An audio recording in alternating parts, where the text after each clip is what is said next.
Yo, yo, yo, what's goody? It is Bear in the building. Thank you for tuning in to another episode of Kueen Talk.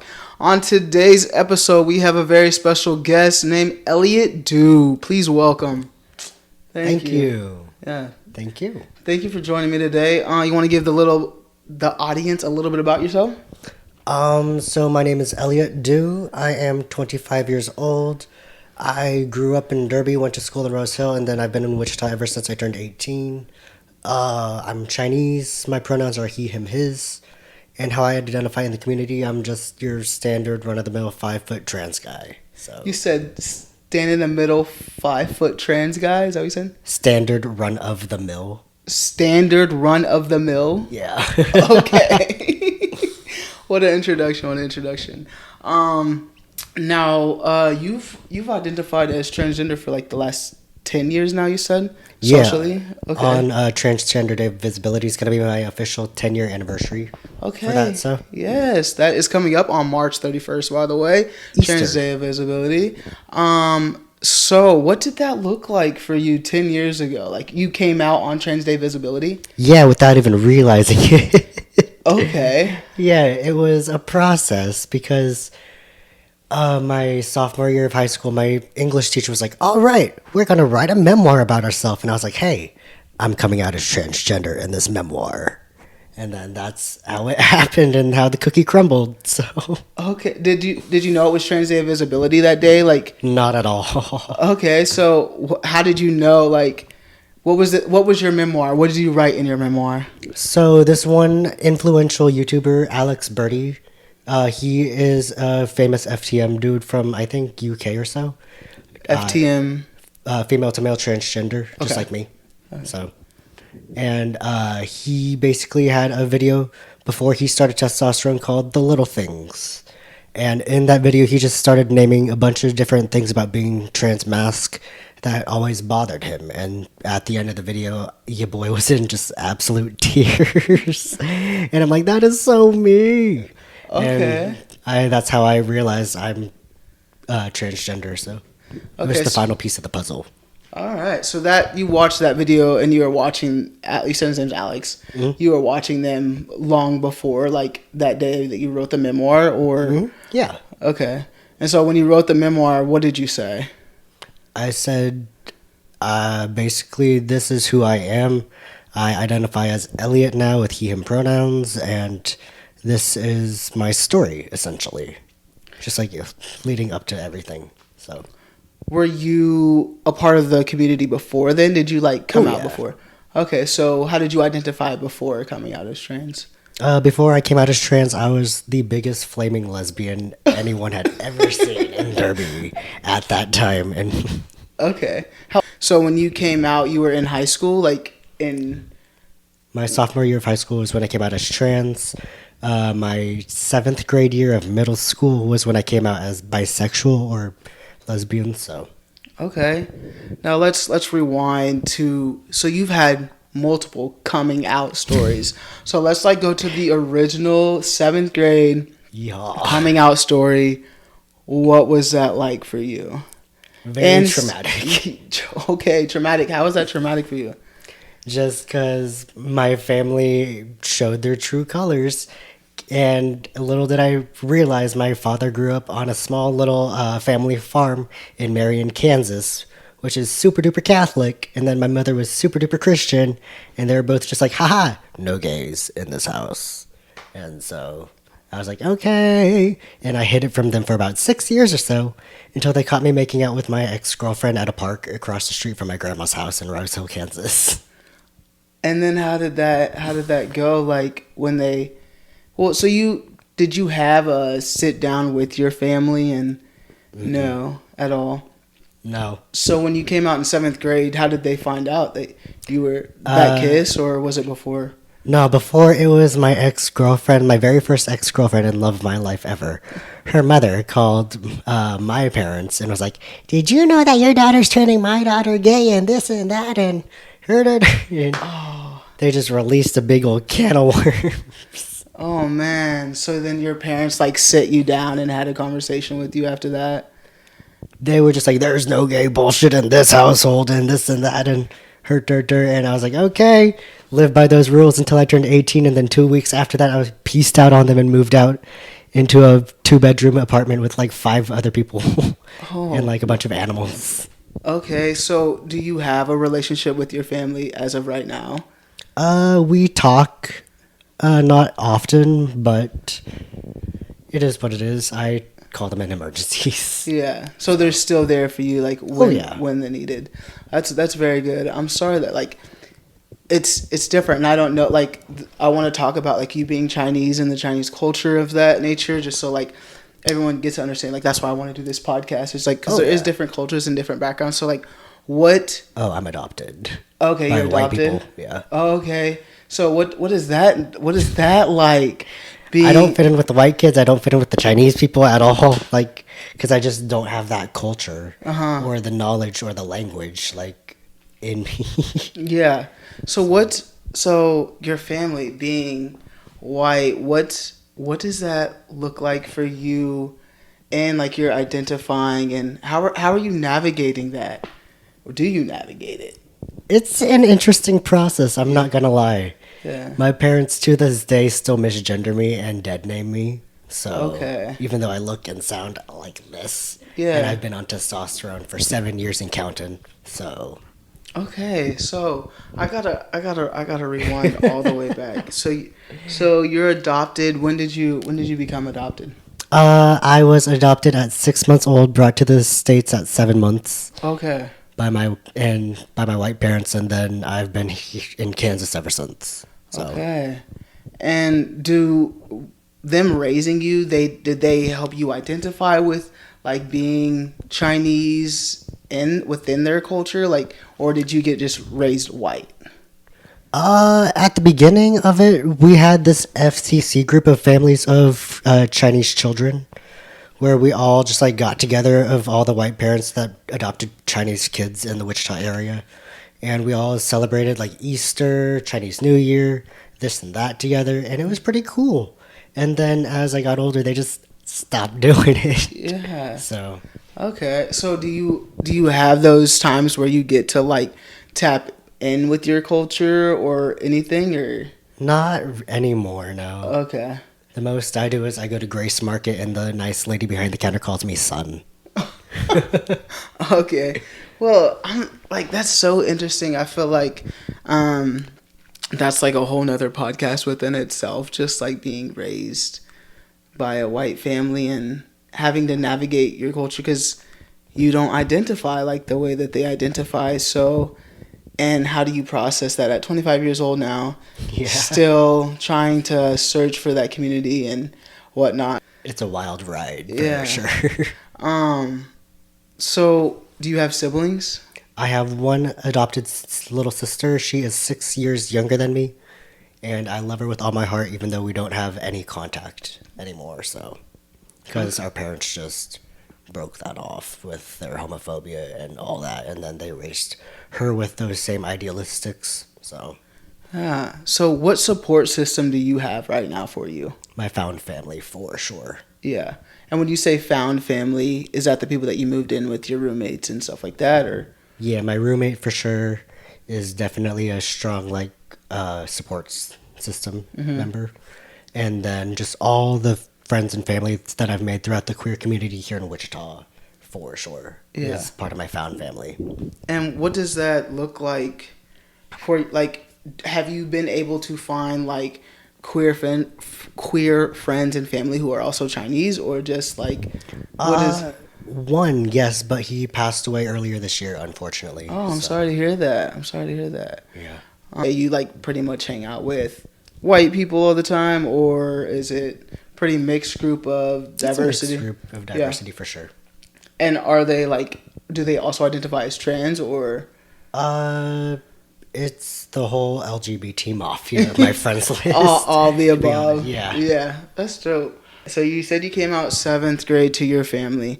And how did your family react to that coming out? Not well. Yeah. It was a fiasco, as one may say. Yeah. So. Why was it a fiasco?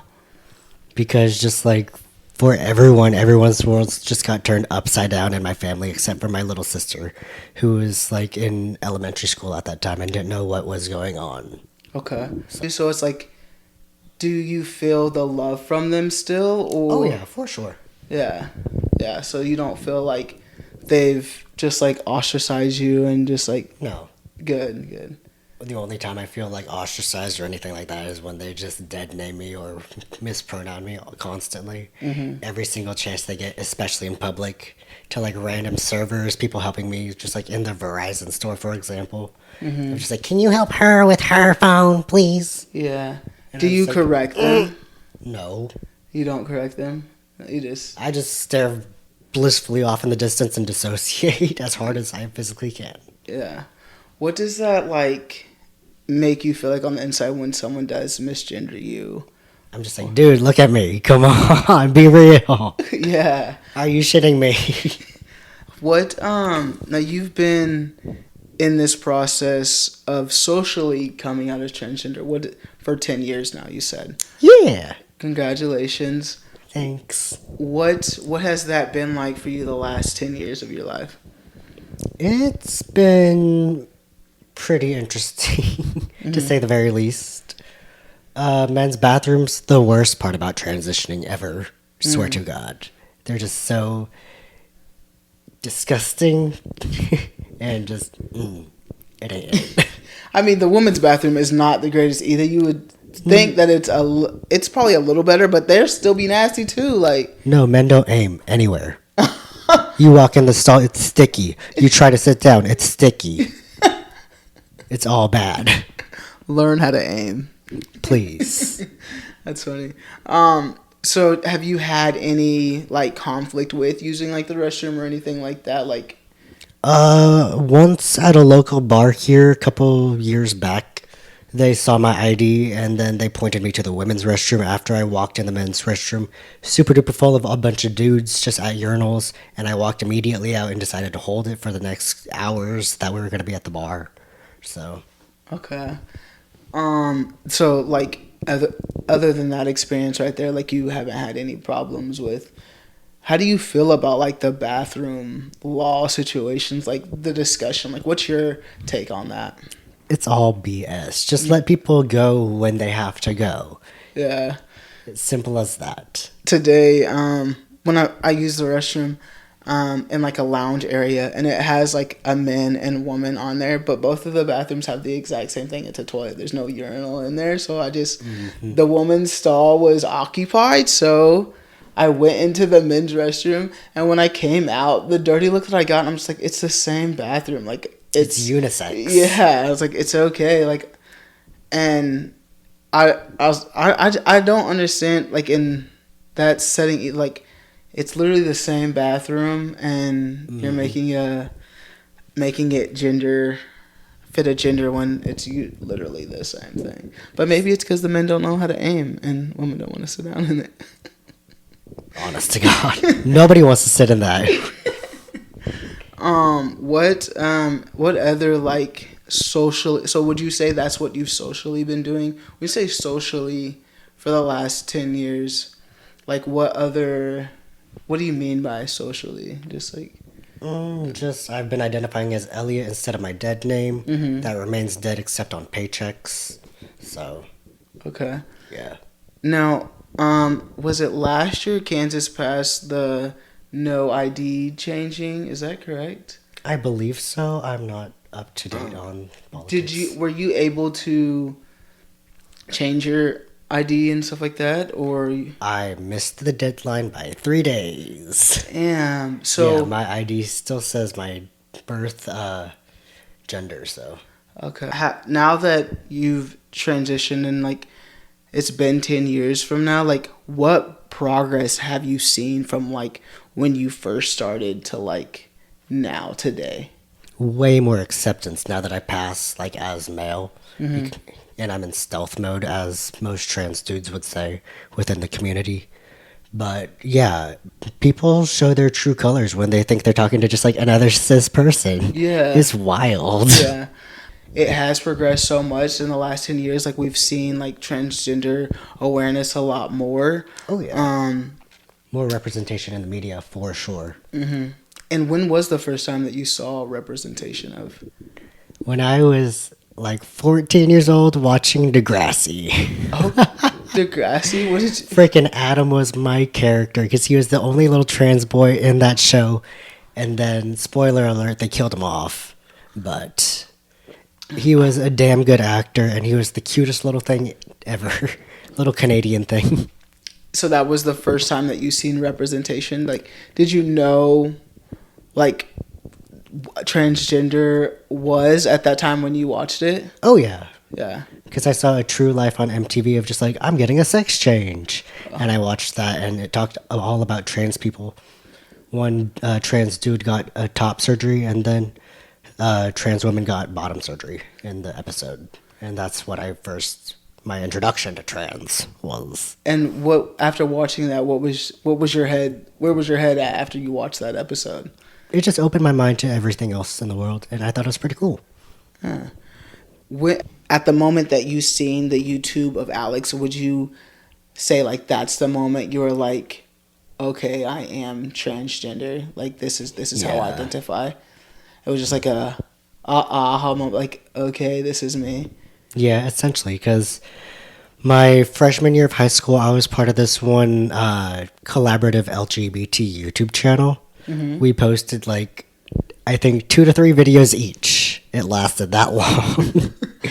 But yeah, I was watching a bunch of different just like gay representation on YouTube, and then I found trans representation on YouTube, and Alex Birdie was one of them. And I just kept watching his stuff, and I'm just like, I'm trans. Okay, this is how it's going.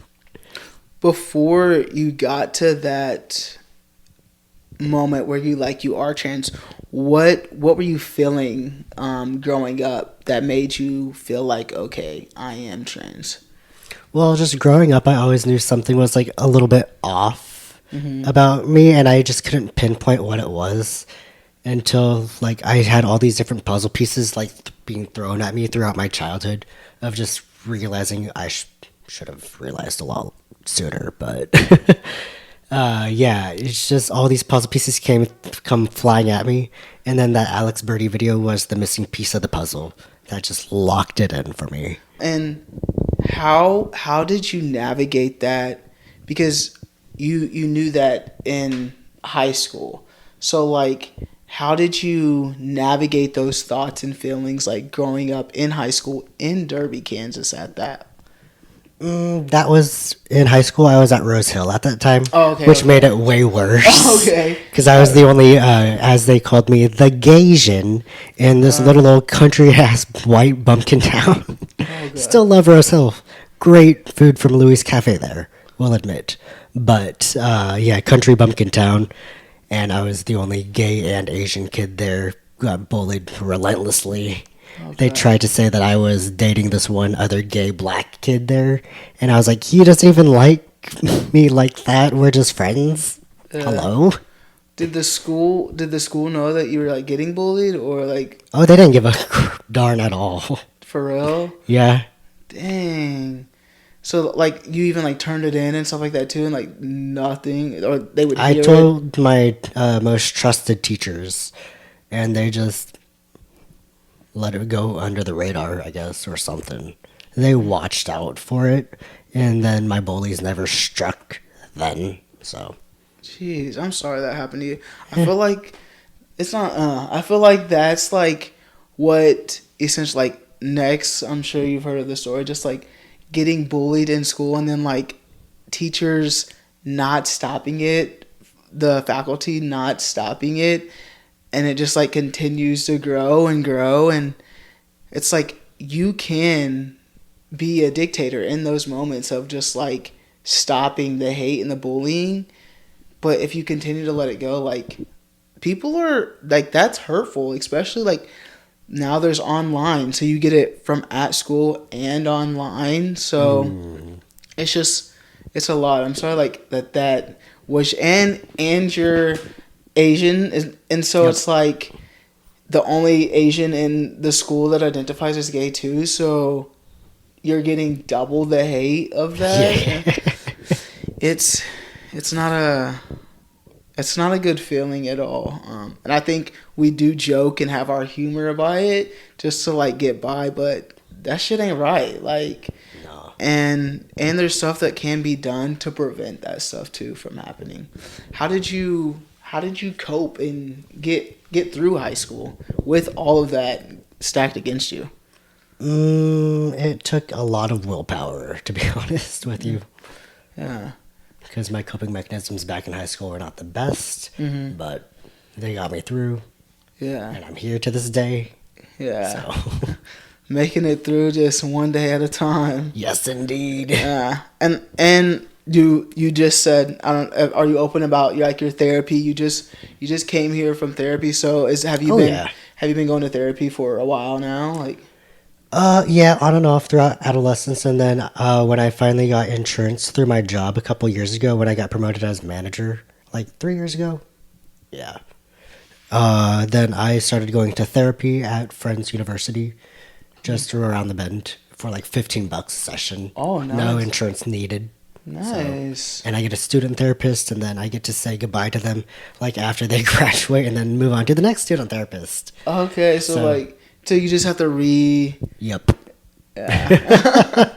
Well, it's like it's good that you're still like seeking that. A lot of people don't go to therapy at all. And now I've heard through the process of like transitioning, you need like a therapist, a doctor, and like a guardian.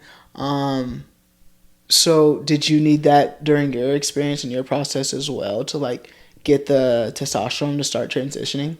I initially started my testosterone journey at Women's Trusting Women's Clinic, which was a great start to all of that. And then a couple years later, I started going to MCare, and they've been nothing but helpful for me. So, and that's where I get my testosterone now.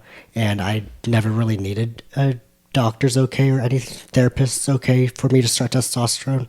Because at Women's Trusting Women's, they're like, oh, you're transgender? All right, here you go. Bop, here's your prescription. So, How old were you? 18. Do you think that also played the factor because you were 18 that you didn't need that previous information? I think so, yeah. Plus, she asked, have you been to therapy? And I was like, yes, so much therapy. And she's like, okay, cool. So what does that look like for you taking testosterone? Like, is it the shot? Like what is? Oh, yeah, it's a sub-Q shot in my tummy every other week. I got to get it tomorrow or Thursday morning before I go into work. But yeah, it's they switch up every side or every other side per week, just so like scar tissue doesn't build up. And yeah, it's how I've been slowly getting abs. My biceps are fucking huge compared to the limp noodle I used to be as a kid. And then my shoulders have been like super broad, my jawline, my voice, and it's pretty awesome. Yeah, that's dope. Well, Yeah. congratulations. Thank you. How long have you said you've been on it? Since 18, so like Yeah. close to 10 years, 3 years shy. Yeah, give or take. Yeah. And you would say like during that process of getting that testosterone, you have been living your authentic self more and more as the years go by. Oh yeah, for sure. At what year did it hit you after taking this testosterone? You were like passing and you're like, okay, because you mentioned like as you being them thinking like you're a cis male. At what point of your process it was like, okay, this is it. This is what I've been wanting. I want to say it was like around. Everybody is different on testosterone. Disclaimer, but for me, it was around like 2.5 to 3-ish years on testosterone when I started passing, because that's when my most recent voice drop and voice cracks happened. So, yeah. What has been the hardest part for you during this process? Just regulating my emotions on testosterone, because I am going through a second puberty, so. Okay. And I'm doing the shit willingly and paying for it too, which makes me mad. All right, so you do like have your dang. I never even like I don't know why I didn't think about it like that. But you are going through a different sense of like puberty, like the attitudes that come with it and like the mood changes. How have you been dealing with that? That's why I go to therapy, friend. Nice, understand. Yeah. What's been the best part of it so far? Just all the friends and found family I've made along the way. Everyone that accepts me as Elliot, he, him. It's just like straight off the bat, and then they show me nothing but love and compassion even after they find out I'm transgender. They still continue to show that love and passion because they're just like, I don't care. You're you, and we love you for you and your personality, not for what's in your pants, not for what's up top or anything else like that. Yeah, So that's good. That's awesome. Like just being transgender, do you feel like you get support here in Kansas? Wichita specifically, you live in Wichita. Do you feel like you get support here? Oh yeah, especially from the gay Wichita community here. Love all of them with all my heart. Good. What would you say to someone who's trying to be an advocate for someone who is a part of the transgender community?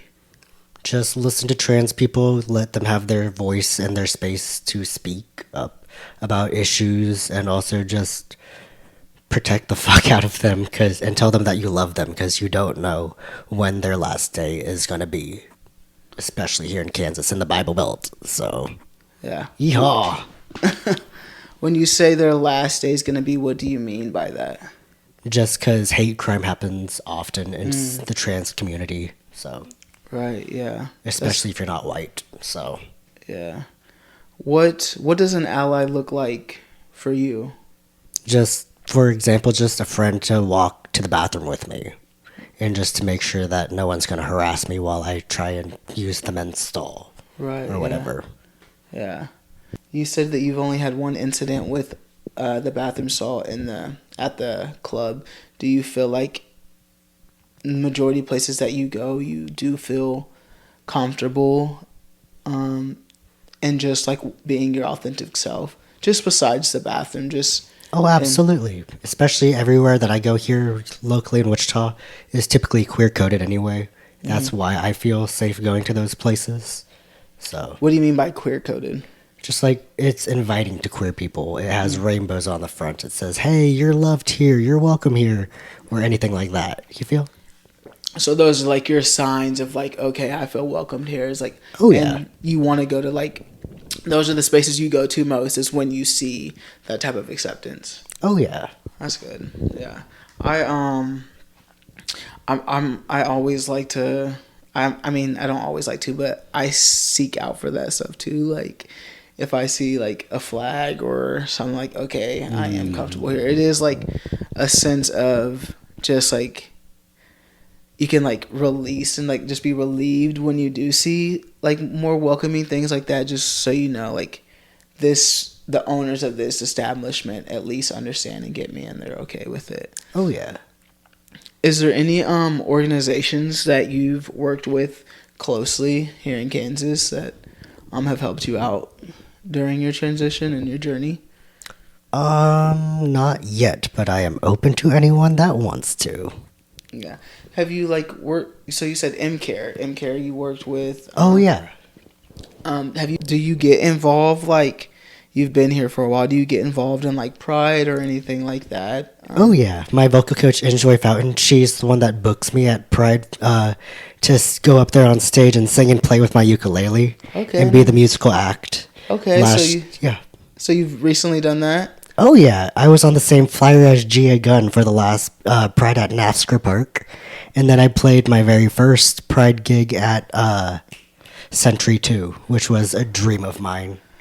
I went to that Pride, I think that was last year. Was it last year or the year before? It was at Century 2, and like they did the drag show like in that little area. Yeah.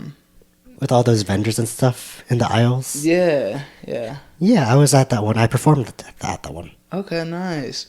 How do you feel about like the Wichita Pride and like it I love it, but it could be bigger Yeah. and gayer. Yeah. Have you been to any other prides before?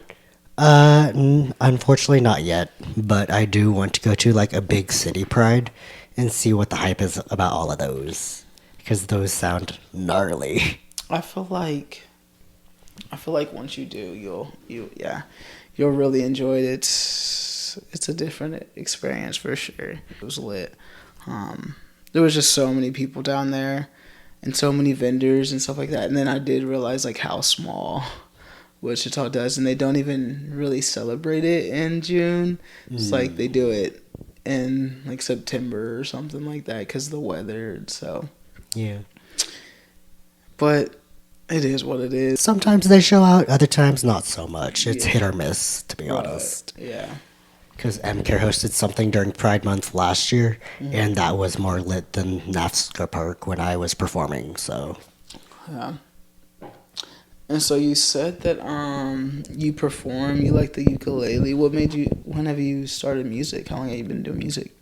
I initially started playing piano first grade, and then I moved up to drums fifth grade, stuck with drums and xylophone and all of that good stuff throughout high school, and then picked up a ukulele ever since I started my transition on hormones, and then I've been using the ukulele to help keep track of my vocal progress.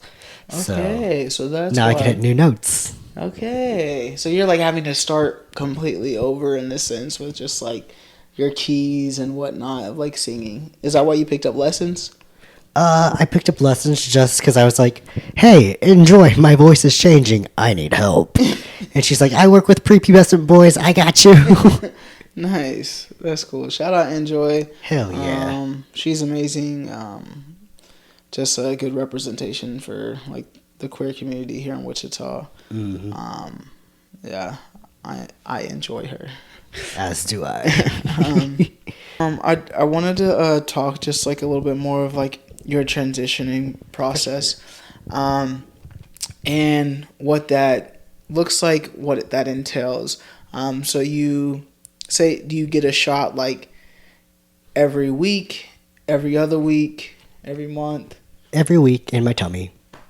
Every week you get a shot, and now I know that you're doing fundraisers, like you're doing events to raise money.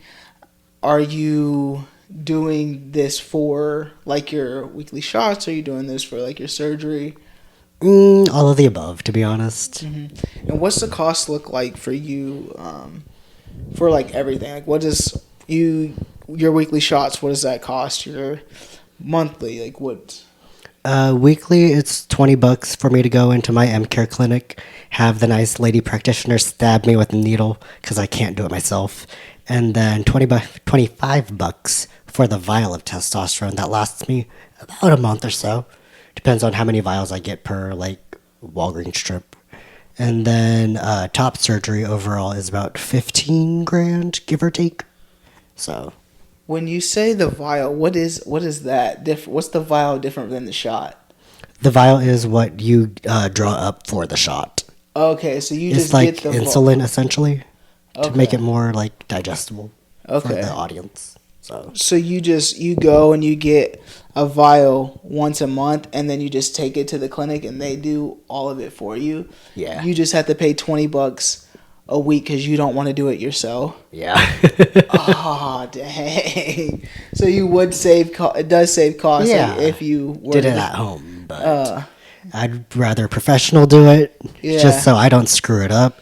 Because back when I used to do my intramuscular injections for testosterone in my leggy, I screwed it up once at home by myself alone, and my leg just whoosh, swelled up, couldn't feel a thing. I had to start massaging the application site. I started lifting weights just to try to get the blood flowing elsewhere, and I finally got feeling back in my leg, but it scared the life out of me, and I vowed not to do that again. Yeah, that would be scary. I would pay the $20 a week too. Yeah. Yeah, definitely. Yeah, definitely not. Did they tell you like what you did wrong? No. No, so you never found out what you did wrong. You just No, I think I hit something random in there that I wasn't supposed to hit. So yeah, dang, that would be very very scary. it was, yeah. Do you feel like welcome, like during that process of going weekly to go get that shot? Like you don't feel like judgment or anything like by the MCare that you go to? Oh gosh, no. MCare is like the most inviting like space for any queer person that's looking to get help in either like a physician, if for therapy, for even they have a food bank there. It's like you walk in the lobby, you turn to the left, there's a full cabinet. It's rainbow. It's awesome. And then you open up the cabinet drawers and it's just free food for anybody to take to fill up with anything like that. I highly recommend it. They also have like a clothing drive for anyone that's transgender that wants to swap out their closet essentially. They bring in like whatever clothes they have and then they swap it out, or if anything, for trans males they have binders there, I'm pretty sure. So to help flatten chests. Okay, nice. Which typically that would cost you $40 online plus shipping. So That's good that Wichita, Kansas has like that support. Oh yeah. That you can go to locally. That's really good. Yeah, Amanda created this most amazing space for queer people, and I highly recommend MCare from the bottom of my heart. My roommate actually used to be the front desk lady for MCare, so Okay, good. that's why they treat me so well there. Nice. Well, I'm glad that, like I said, that there is that space for people to go to get the care that they need, judgment free. And it sounds like a very safe environment for them to go to. So, Oh yeah. shout out them for sure. Now, how much money have you raised this for, and how much money are you looking to raise? Are you looking to raise like the 15,000? Are you looking to raise even more money? I'm looking to raise as much money as I possibly can just towards the transition because it's not cheap. Plus, the recovery time after is not a short amount of time either. Right. So, What is that recovery time? 4 to 6 months, I believe, for top surgery, and then bottom surgery. I think it takes a little longer. So, Yeah, that is a lot of time, like down for sure. And is there another event that you have coming up that people can go to support these fundraisers and funds for you? not yet, but stay tuned because I post to my Facebook about events often that I do be hosting. So, and when I do have those, I promote the crap out of them. So, Yeah. And do you play your ukulele and you sing during those events? yeah, Nice. it's a good time. Good. Do you have your own original songs, or do you just like sing requested songs? Or I do mostly covers. My process, to be honest with you, I go on YouTube Music, I type in this song in specific karaoke, and then I learn it on my ukulele, and then that's how I perform it on stage. nice. So, That's so that you named so many instruments that you do. So like you're very musically inclined. Like that's a talent. That's a good talent to have. It's like a party trick. yeah. Any instrument you just like you named like 5 instruments that you play. So that's dope. Yeah, and I got a 6th one at home waiting for me to put batteries in it because I just recently got an automaton, which is, I can show you a picture of one in just a bit, but basically it's like a little plastic or silicone music note guy that you can pitch differently up and down the stem, kind of like a slide whistle, and then you open up, you squeeze the sides of it on the bottom, and it opens the mouth on the guy, and it screams that pitch. Oh, okay. That's different. It's really cool. I'm excited for it. That's different. $40 Amazon. Hell yeah. What would you tell someone who may be feeling like they might want to transition or having these thoughts and feelings? Definitely seek therapy for sure because my therapist helped me confirm everything back when I was a teenager, and she helped me feel comfortable in my own skin essentially. And that was a huge support beam that I had as a kid because I didn't have any support from my parents at home for being transgender at all. So she was my only beacon of hope and light at that moment for me. But yeah, just get therapy, talk it out, and then hormones, be prepared to pay a lot of money for a second puberty. Yeah, a whole second puberty of A whole ass second puberty. that's yeah. That's so crazy. You're like, and I'm paying for this willingly. Literally. But in the long run, it'll be So worth it. yeah, it'll be a lot better. What are your final thoughts, takes, that you want to leave the audience with? Trans rights are human rights. Protect trans kids. And also support me and my transition at Minimurmus98. Yes, and that's your Cash App, right? Yes, indeed. All right, nice. I want to thank you, Elliot, for coming and joining me today and being open about your story, and hopefully that it relates to many people and they learn something from it. That's what it's about. Gaining more understanding of the community, the process of it, and just being a good ally when they can. So I appreciate you coming and joining me on here. And yeah, thank you guys for tuning in to another episode of Kueen Talk. Please make sure you like, subscribe, comment, and if you have $1 or $2, support Elliot in their transition. Yeah, but family, friends, strangers, love. Be nice. Be nice. Be nice.